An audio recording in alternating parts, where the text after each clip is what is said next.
Halo teman-teman. Perang Vietnam adalah salah satu perang paling dahsyat yang pernah diikuti Amerika Serikat.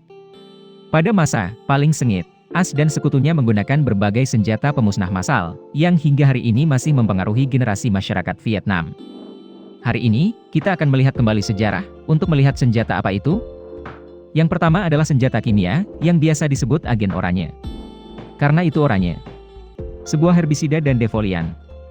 Tujuan utamanya adalah untuk membuat hutan menjadi layu, tidak menyisakan tempat bagi gerilyawan Vietnam untuk bersembunyi.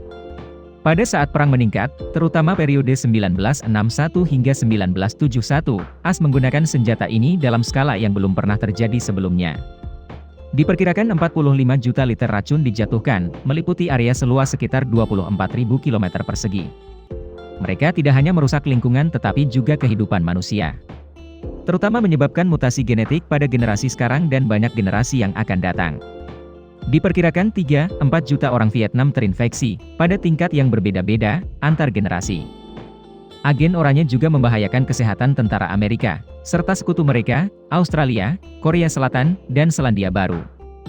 Hingga kini, organisasi veteran AS, Australia, dan Korea Selatan telah menggugat dan diberi ganti rugi, namun korban di Vietnam kalah dalam kasus tersebut.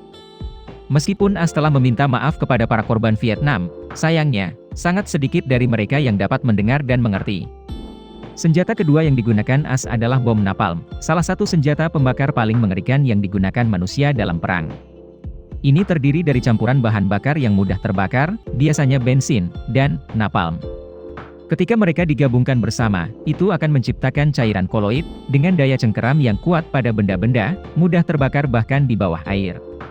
Pada saat yang sama, menghasilkan suhu hingga 800°C derajat Celcius, sehingga sering menyebabkan luka bakar yang parah dan dalam dan membunuh korban dengan cepat.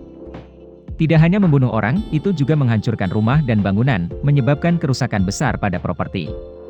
Pada tahun 1972, Amerika Serikat melemparkan bom napalm langsung ke daerah pemukiman di Trang Bang, Tay Ninh, menyebabkan kematian yang menyakitkan bagi banyak warga sipil.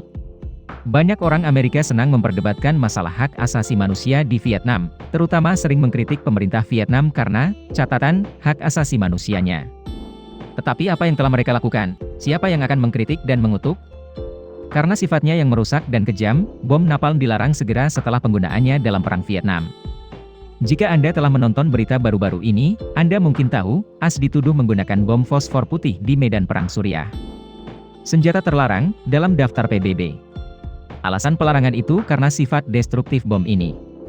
Peringkatnya tepat setelah bom atom. Dan Anda mungkin tidak tahu, bom jenis ini juga banyak digunakan oleh militer AS dalam Perang Korea dan Vietnam. Mereka menggabungkan fosfor putih dan banyak aditif lainnya, untuk meningkatkan kekuatan destruktif. Fosfor sendiri dapat menyala pada suhu normal, menciptakan sejumlah besar panas, membakar oksigen di area ledakan. Ketika dikombinasikan dengan aditif, bom fosfor putih dapat menghasilkan suhu hingga hampir 3000 derajat Celcius, menyebabkan luka bakar yang parah. Ia memiliki kemampuan untuk menembus jauh ke dalam tubuh, ke tulang, ke dalam jaringan internal dan menghancurkannya. Saat menempel di tubuh, fosfor putih akan terbakar terus-menerus tanpa ada cara untuk memadamkannya. Jika air dituangkan, api akan membakar lebih kuat. Ini adalah senjata yang sangat berbahaya, bahkan jika tentara dilengkapi dengan perlindungan keselamatan, masih ada kemungkinan kematian. Tidak hanya bom jenis ini, granat fosfor putih juga digunakan oleh militer AS selama Perang Vietnam. Mereka sering digunakan untuk menghancurkan terowongan Viet Cong, karena kekuatan penghancurnya yang besar, bersama dengan kemampuan untuk membakar oksigen di sekitarnya. Dan menyebabkan para prajurit yang bersembunyi di dalam mati lemas. Ada senjata lain, yang hampir membuat Vietnam seperti Jepang, yaitu senjata nuklir. Sebelum kebuntuan di medan Perang Vietnam, AS mempertimbangkan untuk menggunakan bom atom untuk membalikkan situasi. Namun, setelah dianalisis oleh Dewan Penasihat Presiden, mereka sampai pada kesimpulan berikut. Tentara Vietnam memiliki pasukan yang tersebar di semua tempat dan selalu bergerak di hutan. Menggunakan senjata nuklir tidak akan benar-benar berhasil. Dengan setiap bom atom hanya akan membunuh sekitar 100 tentara. Jadi, seperti melempar bom biasa, dengan biaya yang jauh lebih murah. Mengenai penggunaan senjata nuklir untuk menghancurkan sistem terowongan, para ahli Amerika mengatakan, yang paling penting adalah menemukan target. Awalnya, ketika menggunakan pembom B-52, sulit bagi mereka untuk menemukan terowongan serangan, begitu juga dengan senjata nuklir.